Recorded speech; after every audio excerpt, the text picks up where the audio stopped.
Hello guys, welcome back to my channel. मेरी last videos पे है ना इतनी कमेंट्स आ रही थी कि भाई सीएम फाउंडेशन की तैयारी कैसे करनी है, कितनी देर पढ़ना है, नोट्स कैसे बनाए और एमटीपी आरटीपी पीवाईक्यू करे या ना करे, और अगर करने हैं तो कितने करें। अब इस एक सिंगल वीडियो में है ना मैं आपको ये सारे डाउट्स क्लियर करने वाला हूँ। तो चलिए बिना टाइम वेस्ट किए वीडियो को स्टार्ट करते हैं। तो सबसे पहले बात करते हैं पेपर नंबर 1, अकाउंट्स। तो जिसने भी 11th और 12th में अकाउंट्स की तैयारी बिल्कुल अच्छे से कर रखी है ना, तो उसे तो डरने की बिल्कुल भी जरूरत नहीं है, क्योंकि 70 से 80% सिलेबस ये फाउंडेशन का 11th और 12th से ही आया है। तो चलिए अब बात करते हैं कि हमें सिलेबस कैसे करना है। तो सबसे पहले तो आप एक किसी भी टीचर को सिलेक्ट करो, चाहे आपने पेड बैच ले रखा हो, ऑफलाइन कोचिंग ले रहे हो या फिर कोई भी। आपको सबसे पहले एक अपना टीचर सिलेक्ट करना है जिसकी गाइडेंस पे आपको चलना है, और उनसे सिलेबस करना स्टार्ट कर दो। और जब भी वे सिलेबस करा रहे हैं, कोई भी टॉपिक करा रहे हैं या फिर कोई चैप्टर करा रहे हैं, तो उसमें डिफिकल्ट टॉपिक को मार्क करते चलो। जैसे भी हमारा कोई भी फर्स्ट चैप्टर है और उसमें सर ने कोई एडजस्टमेंट कराई है और वो आपको थोड़ी हार्ड लगती है, थोड़ी डिफरेंट या न्यू लगती है, तो आप उसको टिक कर दो। फिर सेम डे आपको जो भी टीचर ने कराया है ना, उसको आपको रिवाइज करना है, और रिवाइज करते टाइम भी जो आपको डिफरेंट या फिर डिफिकल्ट टॉपिक लग रहा है ना, उसको आपको टिक कर देना है, चाहे वो कोई भी एडजस्टमेंट हो या फिर थ्योरी क्यों ना हो। फिर वो पर्टिकुलर चैप्टर एंड होने के बाद आपको सिर्फ डिफिकल्ट पॉइंट्स रिवाइज करने हैं जो आपने टिक किए हुए थे, जिससे आपको पूरा चैप्टर एक दिन में रिवाइज हो सकता है। और अगर हम बात करें नोट्स की, तो आप वे डिफिकल्ट पॉइंट्स के नोट्स बना सकते हो, इससे ज्यादा की अकाउंट्स में कोई जरूरत नहीं होती। बस इसी को आपको फॉलो करते रहना है जब तक आपका सिलेबस कंप्लीट ना हो जाए। और आपका एक बार सिलेबस कंप्लीट होने के बाद आपको दोबारा एक बार और वे डिफिकल्ट पॉइंट्स रिवाइज करने हैं, जिसे आपको पूरा सिलेबस एक हफ्ते के अंदर भी कंप्लीट हो सकता है। अब बात करते हैं हमारा पेपर नंबर 2, लॉ की। तो भाई ये सब्जेक्ट है ना सबसे मेन सब्जेक्ट है सीए फाउंडेशन का, जिसमें सबसे ज्यादा बच्चे फेल होते हैं, इसलिए इस पर आपको सबसे ज्यादा फोकस करना है। तो बात करते हैं कि हमें लॉ को पढ़ना कैसे है। तो लॉ एक ऐसा सब्जेक्ट है जिसमें टीचर है ना एग्जाम्पल देते ही देते हैं, तो आपको वही एग्जाम्पल एक शॉर्टकट की के तौर पे लिख लेने हैं। वे आप अपनी बुक में भी लिख सकते हो या फिर सेपरेट नोट्स भी बना सकते हो। और अगर बात करें कि हमें नोट्स बनाने ही है या नहीं बनाने, तो भाई लॉ में ना ऐसा है कि हमें लॉ की लैंग्वेज ही याद करनी है। तो अगर हम नोट्स ना भी बनाए ना तो भी काम चल सकता है, क्योंकि हमें याद तो लॉ की लैंग्वेज ही करनी है ना, तो हम अगर वहीं से पढ़े तो ज़्यादा बेटर है। अब क्लास लेने के बाद आपको शाम को जो भी टीचर ने पढ़ाया है ना, आपको वो रिवाइज करना है, और उनमें से कोई एक भी टॉपिक याद करके उसकी रिटन प्रैक्टिस करनी है, वो भी प्रॉपर फॉर्मेट के साथ। फिर मॉर्निंग में अपनी एक्सरसाइज वगैरह करने के बाद आपको लॉ की दोबारा रिवीजन करनी है। जितने भी लेक्चर्स आपके कंप्लीट हुए हैं ना, मान लो 10 लेक्चर अगर आपके कंप्लीट हुए हैं ना, तो आपको 10 के 10 फ्लाई रीडिंग के साथ रिवाइज करना है। अब मान लो अगर आप वो आज करोगे तो कल भी आपको करना है, परसों भी करना है। तो आपके जितने भी लेक्चर्स हो रहे होंगे ना, वो आप डेली रिवाइज करोगे स्टार्टिंग से, जिसमें आपको याद करने की जरूरत ही नहीं पड़ेगी। आपको टिप्स पे चीजें खुद ही याद होने लगेगी, क्योंकि मैंने ये खुद फॉलो किया था। मैं सबसे पहले सुबह उठते ही लॉ को रिवाइज करता था, जितना भी मैंने किया, चाहे वो 2 चैप्टर हो या फिर 3 हो, मैं सारे चैप्टर डेली रिवाइज करता ही था।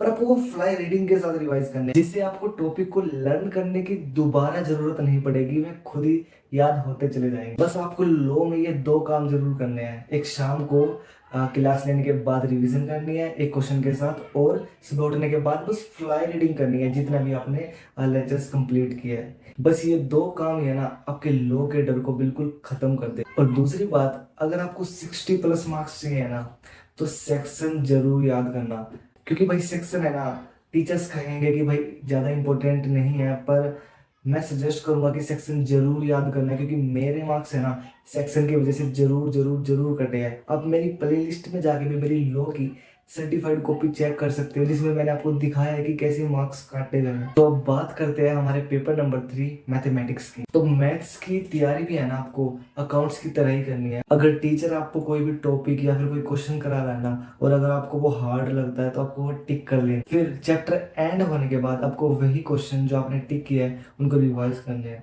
पर इसमें आपको एक चीज और करनी है, आपको हर चैप्टर एंड होने के बाद है ना नेक्स्ट चैप्टर स्टार्ट नहीं करना। फर्स्ट चैप्टर कंप्लीट होते हैं आपको एडिशनल क्वेश्चन जो आईसीआई के मैट में है ना, मैं उनकी बात नहीं कर रहा। कोई भी टेलीग्राम पे आपको कोई भी क्वेश्चन बैंक मिलता हो या फिर आरटीपी एमटीपी कहीं से भी आपको एक्स्ट्रा क्वेश्चन मिलते हैं ना, तो आपको वे करने हैं। एक्स्ट्रा क्वेश्चन करते टाइम आपको जो भी डिफिकल्ट क्वेश्चन लग रहे हैं ना, सभी के पर्टिकुलर नोट्स बनाने हैं। अब आपको लग रहा होगा कि भाई मैथ्स में क्वेश्चंस के नोट्स कौन बनाता है, तो भाई जब हमारे पेपर का टाइम आता है ना, तो हमें मैथ्स में ये भी नहीं पता लगता कि हमें रिवाइज क्या करना है। तो आपको वही नोट्स, हार्ड क्वेश्चन के नोट्स आपको हेल्प करेंगे एक पूरा पर्टिकुलर चैप्टर रिवाइज करने में। तो अब बात करते हैं हमारा लास्ट पेपर इकोनॉमिक्स। तो भाई इकोनॉमिक्स की रहना मैं अपनी बताता हूँ। मैं हमेशा लेक्चर अटेंड करने के बाद है ना, शाम को बैठता था और आईसीआई मैथ से बिल्कुल इंपॉर्टेंट लाइंस के नोट्स बनाता था, जिससे मुझे आईसीआई मैथ दोबारा पढ़ने की जरूरत ही ना पड़े। मैंने एक पर्टिकुलर चैप्टर के नोट्स बनाने के बाद है ना, आईसीआई मैथ को उठाया भी नहीं। मैंने हमेशा अपने नोट्स पढ़े हैं। फिर आईसीआई मैथ से नोट्स बनाने के बाद किसी भी एडिशनल क्वेश्चन बैंक को उठाना है और उस पर्टिकुलर चैप्टर के एमसीक्यू रिवाइज करने हैं। और जितने भी एमसीक्यू आपको टफ लगे या फिर आपको करते समय उनकी मिस्टेक हुई आपसे, तो उनको अपने नोट्स में लिख देना है, क्योंकि आप अपने नोट्स में वे एमसीक्यू लिख रहे हो जिसे आपने करते समय मिस्टेक की है। आपको उसको दोबारा रिवाइज करना बहुत ही ज्यादा जरूरी है। इसी तरह आपको हर चैप्टर के एंड में आईसीआई मैथ से नोट्स बनाने हैं और एडिशनल क्वेश्चन बैंक के जितने भी आपने क्वेश्चन गलत किया है उसको अपने नोट्स में लिख देना है। तो अब बात करते हैं हमारे आरटीपी एमटीपी और पीवाईक्यू की। तो मैं अपनी बताता हूँ आपको कि मैंने कैसे रिवाइज किया था। तो सबसे पहले आपको आरटीपी उठाने हैं, क्योंकि आरटी में हर चैप्टर के क्वेश्चंस होते ही है, जिससे आपको एक आइडिया मिल जाएगा कि आपको हर चैप्टर से आता भी है या नहीं आता। क्योंकि आरटीपी में हर पर्टिकुलर चैप्टर से एक क्वेश्चन उठ के आएगा जो आपको ये बताने में हेल्प करेगा कि आपका ये चैप्टर कैसा है, इस चैप्टर में आप कुछ भूले तो नहीं हो। और सबसे मेन बात, आपको आरटीपी फोन या लैपटॉप से नहीं करना है, आपको प्रिंट कराने हैं।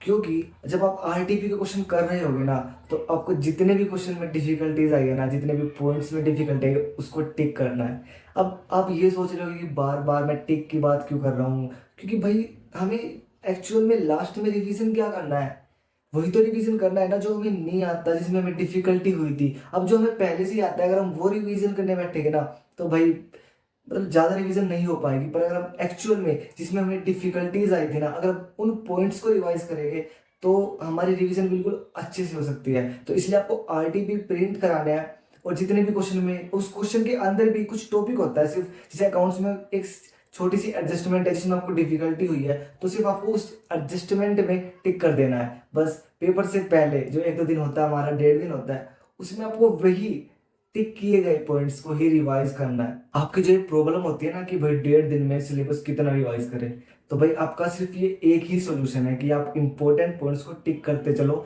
सिलेबस करते टाइम ही, रिवीजन करते टाइम ही, ताकि 1.5 दिन के अंदर आप पूरा सिलेबस बिल्कुल अच्छे से कर सको। फिर आरटीपी करने के बाद आपको एमटीपी करने हैं। आपको एमटीपी सिर्फ 4 या 5 ईयर्स के आप कर सकते हो, इससे ज्यादा की जरूरत नहीं पड़ती। फिर आप पेपर के 1 महीना या फिर 10-15 दिन से पहले आप पीवाईक्यू जितने भी अपना टाइम सेट करके रिवाइज कर सकते हो या फिर टेस्ट दे सकते हो, जिससे आपको ये पता लग जाएगा कि आप कहाँ स्टैंड करते हो, कितना आपको आता है, कितना और रिवीजन करनी है। तो गाइस जितना भी मैंने आपको बताया है ना, उसे फॉलो करने के बाद आपको हर सब्जेक्ट का फेल होने से डर तो बिल्कुल ही खत्म हो जाएगा। और बाकी आप पे डिपेंड करता है, अगर आप 80+ 90+ लाना चाहते हो तो उसी को बिल्कुल इफेक्टिवली इफेक्टिवली फॉलो करना है, जो आपको 80 या 90+ लाने में भी हेल्प कर सकता है। तो चलिए भाई, आज की वीडियो में इतना ही। मिलते हैं नेक्स्ट वीडियो में।